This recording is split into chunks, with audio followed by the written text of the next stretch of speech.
அனைவருக்கும் வணக்கம்.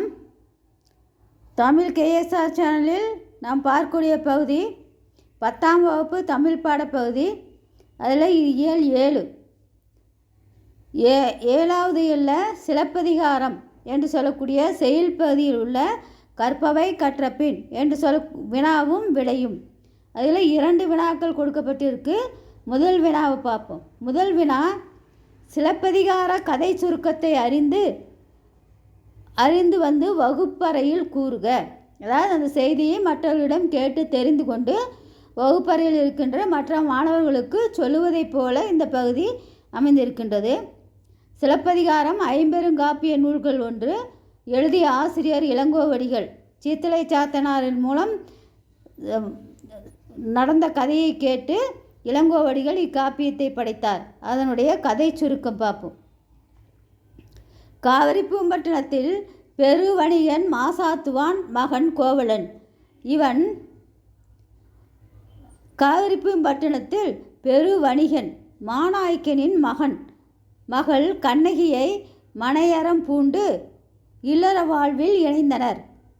கோவலன் ஆடலரசி மாதவியின் அழகில் மயங்கி கண்ணகியை விட்டு பிரிந்து மாதவியின் இல்லத்திலேயே தங்கி இல்லறம் நடத்துகின்றான். கண்ணகி கோவலனை பிரிந்து வாழ்ந்து வந்தாள். கோவலனும் மாதவியும் இணைந்து வாழ்ந்தனர். கோவலன் தன் செல்வத்தையெல்லாம் மாதவியிடம் இழந்தான்.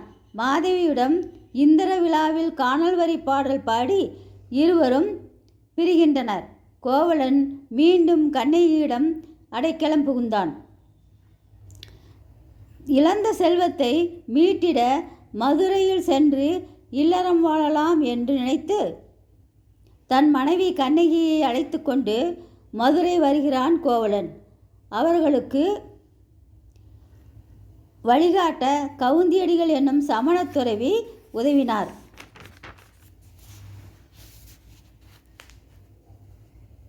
கோவலன் தன் மனைவி கண்ணகியின் கார் சிலம்பை விற்க கடை வீதிக்கு வருகிறான்.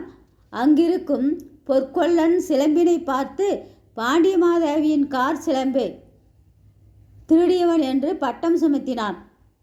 ஆராயாத மன்னன் அவனை கொன்று சிலம்பை கொண்டு வாருங்கள் என்று கூற கோவலன் மதுரை கடைவீதியில் கொல்லப்படுகின்றான்.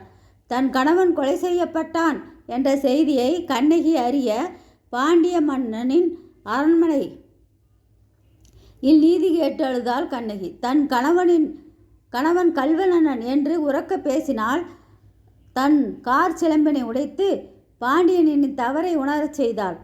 பாண்டிய மன்னன் செய்தது தவறு என்று உணர்ந்து தன் உயிரை மாய்த்தான். மதுரையை அழித்த கண்ணகி சேரநாடு சென்று கோவலனால் வானகம் எடுத்து கொள்ளப்பட்டாள். இவ்வாறு நீதிக்காக போராடிய ஓர் வீர பெண்மணியின் காப்பியமே சிலப்பதிகாரம்.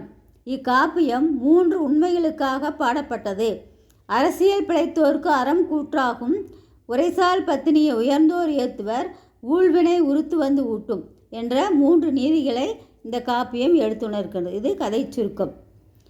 இதிலேயே 2வது வினா, சிலப்பதிகாரம் காட்டும் மரூர்ப்பாக்கம் பற்றிய விவரிப்பை இன்றைய கடைத்தேர்வுடன் ஒப்பிட்டு உரையாடுக. இதற்குரிய வினா அடுத்த பதிவில் பார்ப்போம். நன்றி, வணக்கம்.